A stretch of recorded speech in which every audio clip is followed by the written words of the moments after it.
ओम शांति। यथे मुद्रिका हिकु 2023 अॼु अव्यक्त बाप दादा जो रिवाइज कोर्स फ़रिश्तो ठही करे बाप दादा जी चित्र छायाऊं प्यार जी अनुभूति करो। अॼु विश्व खे सच्चे डायमंड समान चमकाइण वारा, प्रकृति खे भी डायमंड समान चमकाइण वारा विश्व जी सर्व आत्माउनि मां पंहिंजे डायरेक्ट ॿारनि खे डायमंड ठाहिण वारा, साथ साथ नए वर्ष सां गॾु नए युग नयो विश्व स्थापन करण वारो बाबा डायमंड ठाहिण वारे ॿारनि खे ॾिसनि था। अॼु विश्व खे डायमंड समान चमकाइण वारा, प्रकृति खे डायमंड समान चमकाइण वारा विश्व जी आत्माउनि मां पंहिंजे डायमंड ॿारनि खे पंहिंजे डायरेक्ट ॿारनि खे डायमंड ठाहिण वारा, साथ साथ नव वर्ष नव युग नव विश्व स्थापन करण वारा बाप डायमंड ठाहिण वारे ॿारनि खे ॾिसनि था। साकार स्वरूप में भी बाप दादा जे साम्हूं केतिरा डायमंड चमकनि था और विश्व जे कोने कोने में चारों ओर चमकदा हुआ डायमंड ॾिसनि था। आत्मा सभिनि जे मस्तक में चमकदी हुई डायमंड केतिरी सुठी लॻंदी आहे न।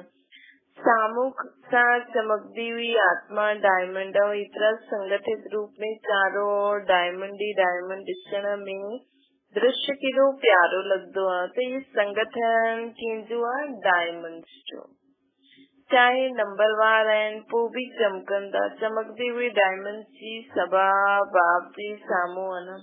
तव्हां बि छा था ॾिसो? डायमंड ॾिसो था कि शरीर था ॾिसो? 63 जन्म शरीरनि खे ई ॾिठो आहे न, लेकिन हाणे शरीर में चमकदी हुई डायमंड्स दिखाई में ॾींदी आहे या छिपल हुओ आहे। हिन करे कॾहिं दिखाई में ॾींदो आहे, कॾहिं छिपी वेंदो आहे। डायमंड जुबली आहे त जुबली में छा थींदो आहे? छा सजाईंदा आहिनि? अॼुकल्ह वैरायटी लाइट जी सजावट ज्यादा हूंदी आहे न। तव्हां माण्हू बि वृक्ष में हिते हुते लाइट्स लॻाईंदा आहियो। उहो त हिकु ॾींहं जे लाइ जुबली मल्हाई या क्रिसमस मल्हाई या कोई बि उत्सव मल्हाईंदा आहियो, लेकिन तव्हां छा मल्हाईंदा आहियो? डायमंड दिवस चईंदा आहियो या डायमंड वर्ष चईंदा आहियो? त कंहिं चई डायमंड वर्ष मल्हायो था पक्को आहे। अगरि इहे ई सभिनि जो दृढ़ संकल्प आहे कि डायमंड वर्ष मल्हायूं था त असांजे मुख में गुलाब जामुन त मल्हाइण था ठहण त सॼो वर्ष डायमंड ठाहींदव न।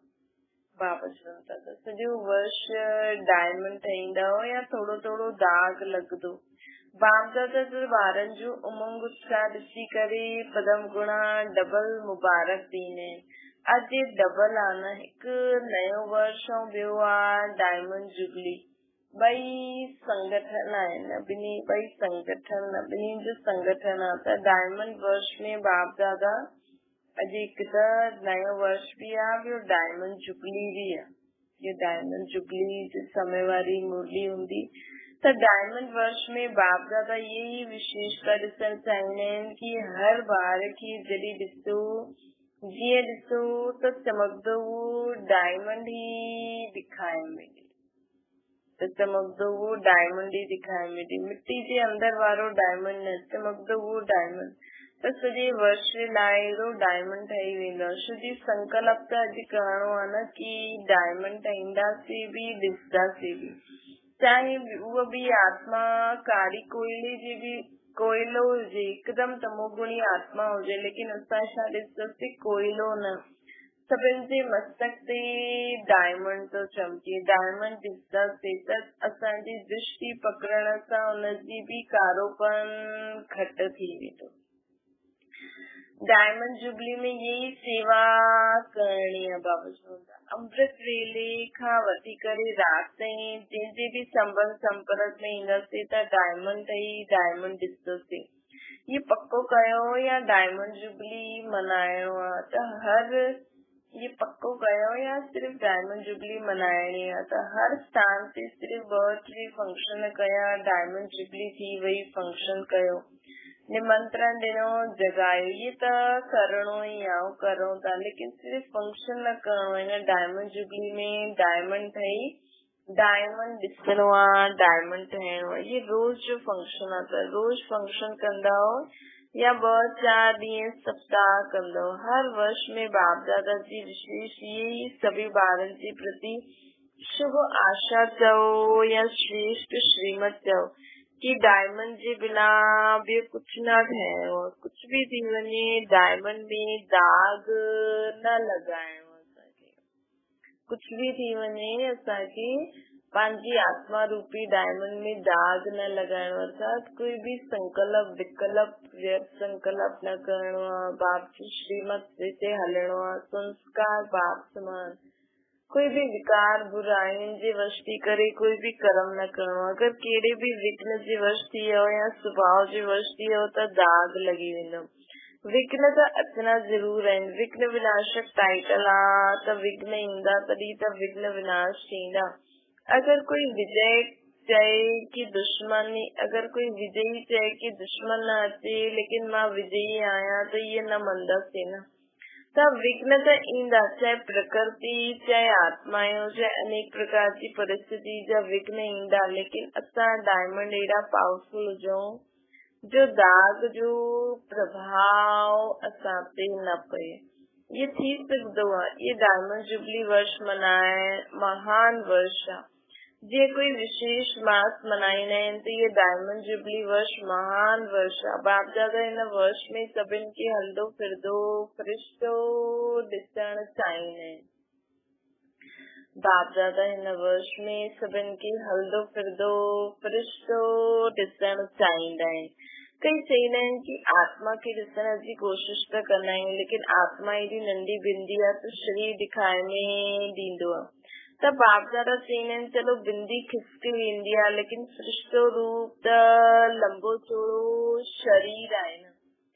फ़रिश्तो त लंबो चौड़ो शरीर आहे, उहो त बिंदी न आहे। त फ़रिश्तो माना लाइट जो आकार।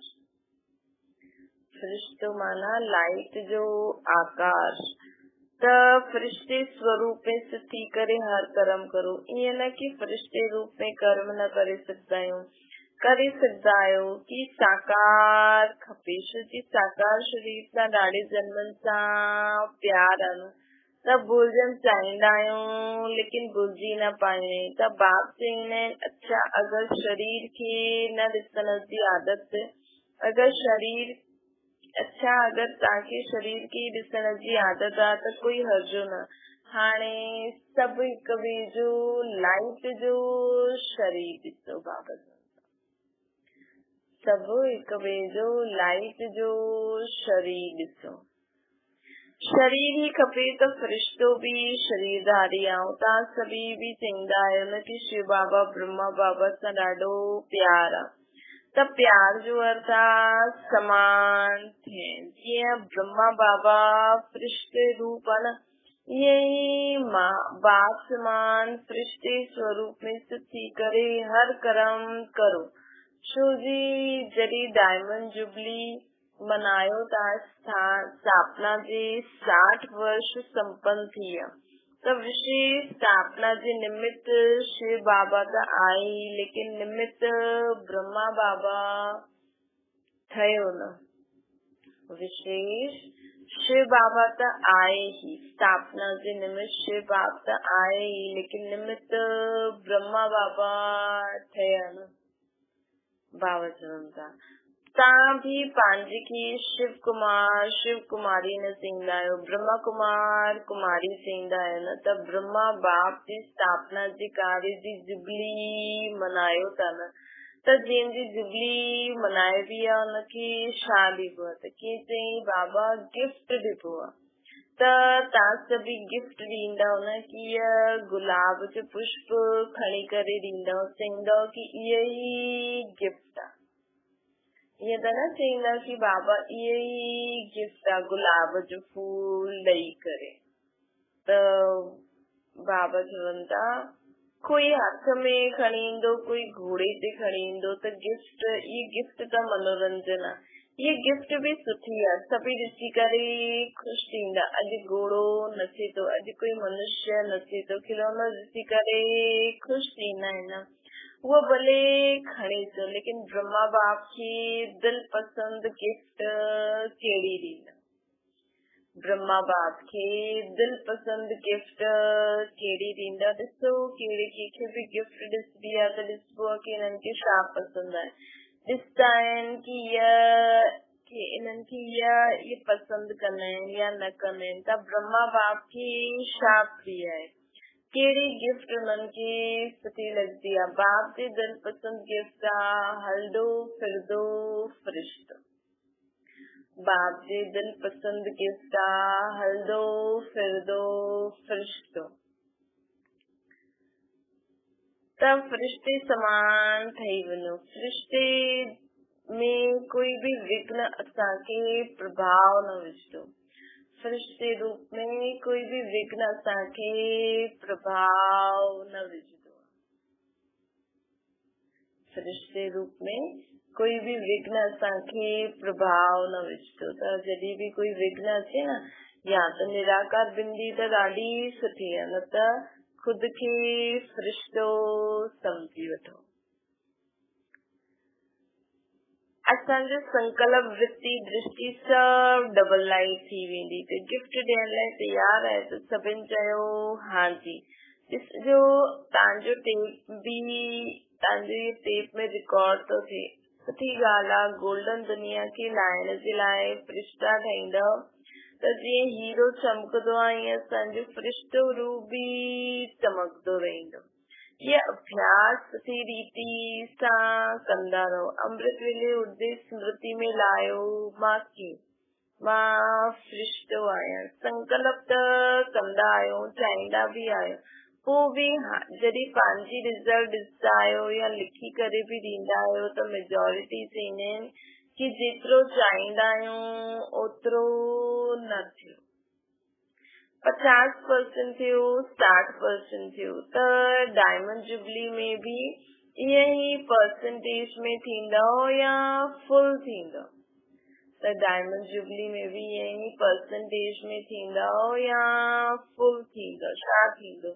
डबल बोनस चओ, परसेंटेज थींदी हा या न? थोरो थोरो छुट्टी ॾियूं, शक्तियुनि में परसेंटेज हूंदी या उमंग सां? हा, उमंग सां न कंदा आहिनि, सोचे करे कंदा। त बाबा चई छुट्टियुनि ॾियूं, शक्तियुनि में परसेंटेज हूंदी? बाबा प्रश्न था पुछनि। हा, उमंग सां नथा करनि ॿार, सोचे करे करनि था।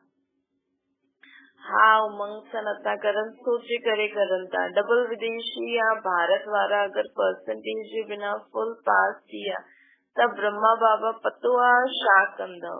त कंहिं चई शाबाश ॾींदो। बस सिर्फ़ शाबाश ॾींदा, ॿियो छा कंदा? रोज़ तव्हांखे अमृत वेले पंहिंजी बाहुनि में समाए वठंदा ब्रह्मा बाबा। जो ॿार ईअं कंदा आहिनि न त उन्हनि खे अमृत वेले रोज़ बाप दादा पंहिंजी बाहुनि में समाए वठंदा। बाप दादा तव्हांखे महसूस त थींदी कि ब्रह्मा बाबा जी बाहों में असां आहियूं, अतीन्द्रिय सुख में झूलूं था। तव्हांखे महसूस त ईंदी कि ब्रह्मा बाबा जे बाहुनि में असां वेठा आहियूं, असांखे महसूस त बि ईंदी अतीन्द्रिय सुख में झूलूं था, वॾी वॾी भाकी मिलंदी। बाबा चवनि था ब्रह्मा बाबा जो ॿारनि सां गॾु ॾाढो प्यार आहे न, त अमृत वेले सभिनि खे भाकी मिलंदी। ऐं सॼे ॾींहुं छा मिलंदो? जे चित्र में ॾेखारींदा आहिनि कि जॾहिं तूफान आयो त पाणी वधियो त सांप छत्र छाया ठही आया। उन्हनि त कृष्ण जे लाइ स्थूल ॻाल्हि लिखी छॾी अथनि, लेकिन वास्तव में ये आहे रूहानी ॻाल्हि।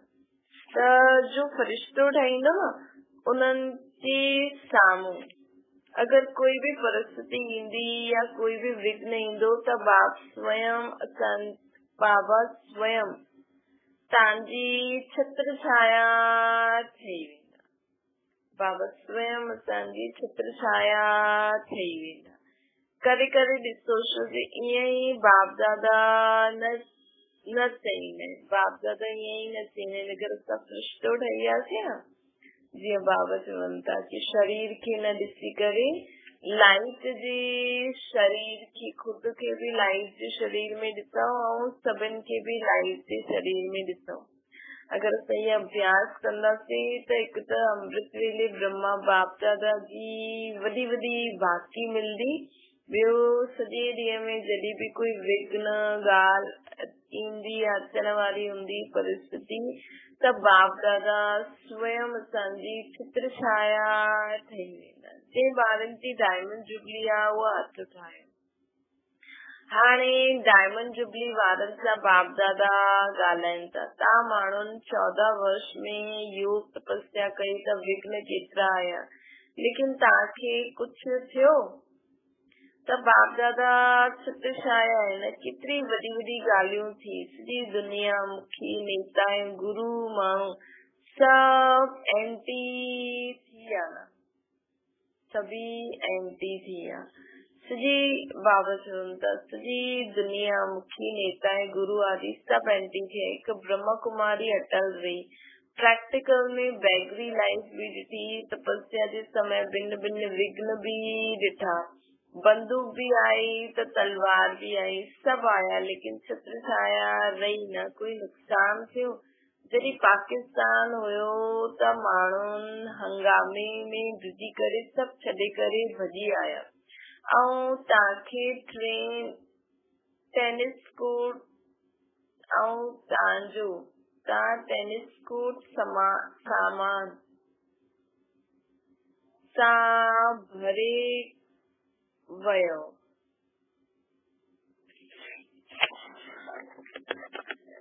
ऐं तव्हांजो टेनिस कोर्ट सामान सां भरिजी वियो, छोकी जो सुठी चीज लॻंदी हुई उहो छॾे करे कीअं, उहो छॾऊं कीअं? हुन सां प्यार हूंदो आहे न। त जो सिंधी माण्हू उन समय एंटी हुया उहो गारियूं बि ॾींदा हुया ऐं सामान बि ॾिननि। त बढ़िया बढ़िया चीजूं हुयूं, उहा हथ जोड़े करे ॾेई आहे कि तव्हां ही यूज़ करो। त दुनिया वारनि जे लाइ हंगामो हुयो। ऐं ब्रह्म कुमारियुनि जे लाइ 5 रुपए में सब्जियुनि जी सॼी बैलगाड़ी हुई। 5 रुपयनि में सब्जियूं, ऐं तव्हां केतिरी मज़े सां सब्जी खाईंदा आहियो। त दुनिया वारा ड्रिजदा हुया ऐं तव्हां माण्हू नचंदा हुया। त प्रैक्टिकल में ॾिसो, ब्रह्मा बाप दादा ॿई छत्र छाया ठही विया न।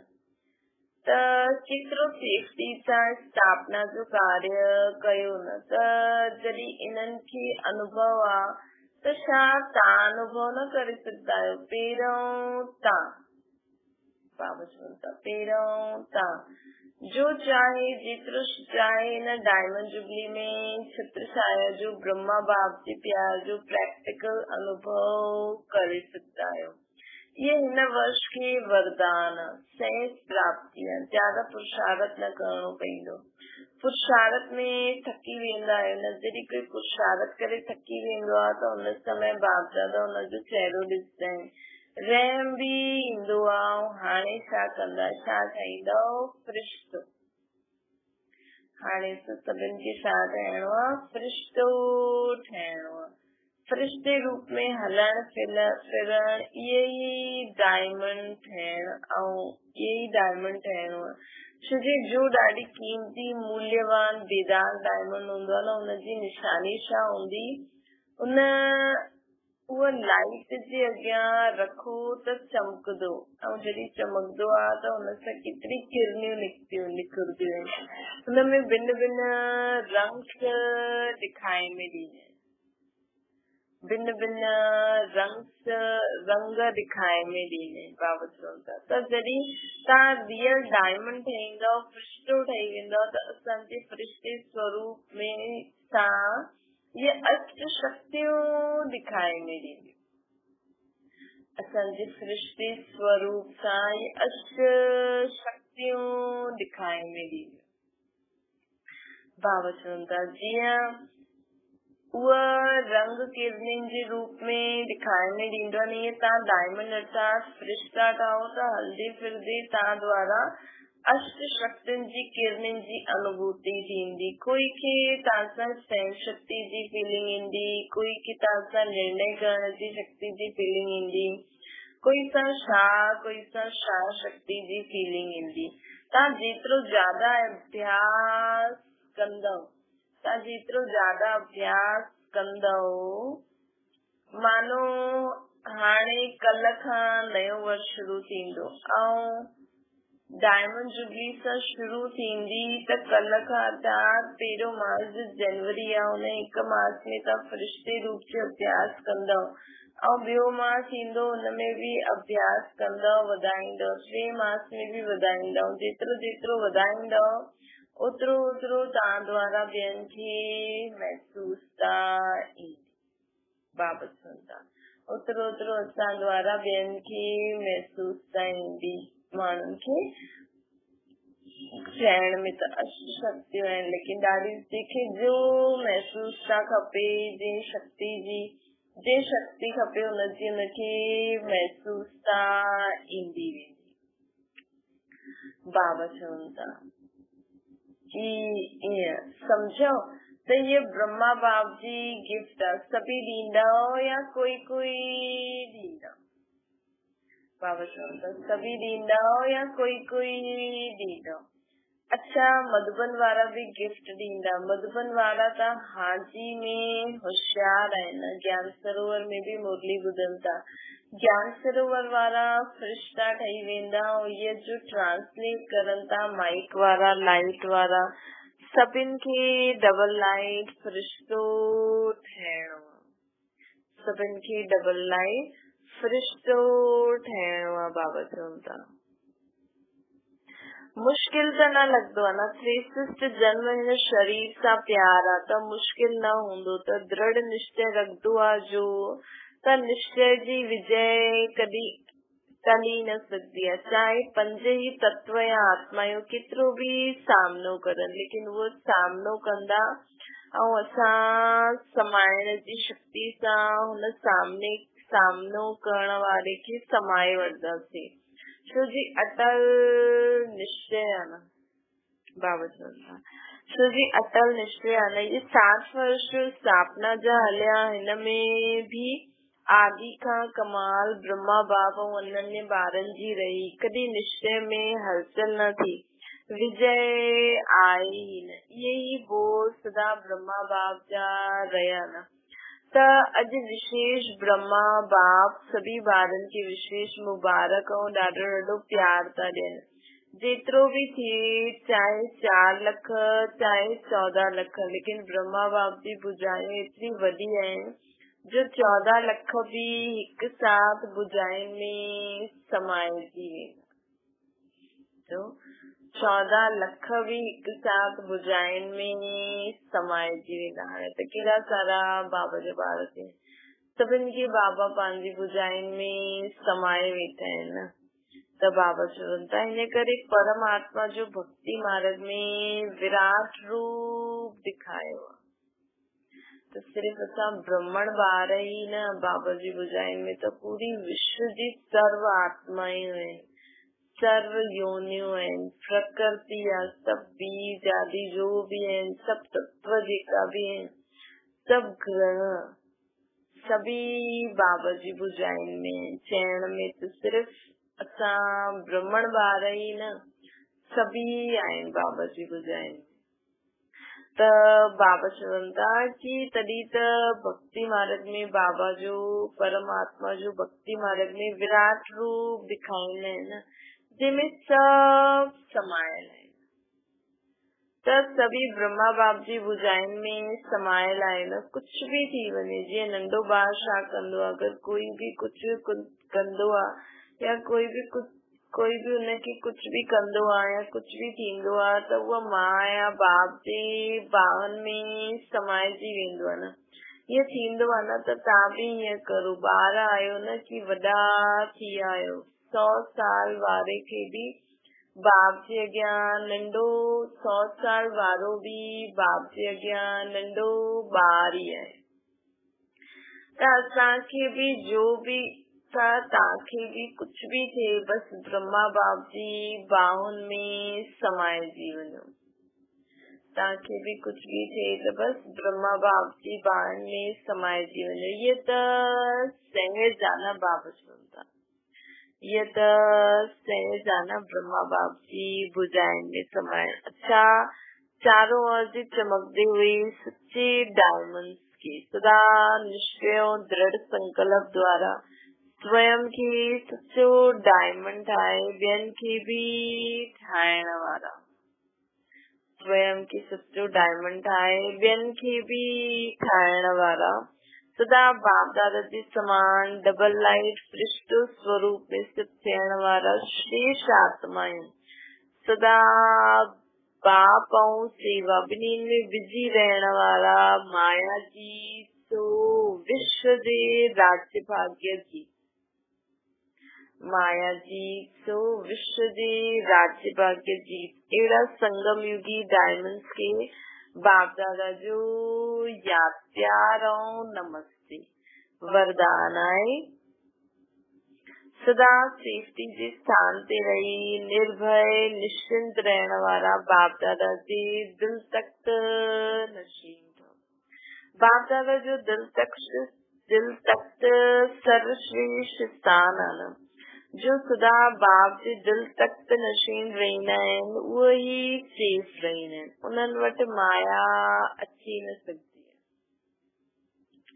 उन्हनि वटि माया अची न सघंदी आहे। बाबा चवनि था अहिड़ा दिल तख्त नशीन आत्मा निर्भय निश्चिंत, ये निश्चित ऐं अटल आहे। अहिड़ा दिल तख्त आत्मा निर्भय निश्चिंत आहिनि, ये निश्चित आहे, ये अटल आहे। त दिल तख्त ते वेही रहो। बाबा चवंदा त दिल तख्त ते वेही रहो, इन नशे में रहो कि हाणे असां बाप दादा जे दिल तख्त नशीन आहियूं ऐं अनेक जन्म हाणे त असां बाप दादा जे दिल तख्त नशीन आहियूं ऐं अनेक जन्म राज्य तख्त नशीन ठहींदासीं। इन रूहानी नशे में रहण सां दुख जी लहर अची न सघंदी। बाबा चवनि था। अच्छा स्लोगन, बुद्धि ते कहिड़े भी प्रकार जो बोझ न हुजे, बुद्धि ते कहिड़े भी प्रकार जो बोझ न हुजे तॾहिं चईंदासीं डबल लाइट फरिश्तो। बुद्धि ते कहिड़े प्रकार जो भी बोझ न हुजे तॾहिं चईंदासीं डबल लाइट फरिश्तो आहियूं असां। अच्छा ओम शांति। बाबा खे याद करो,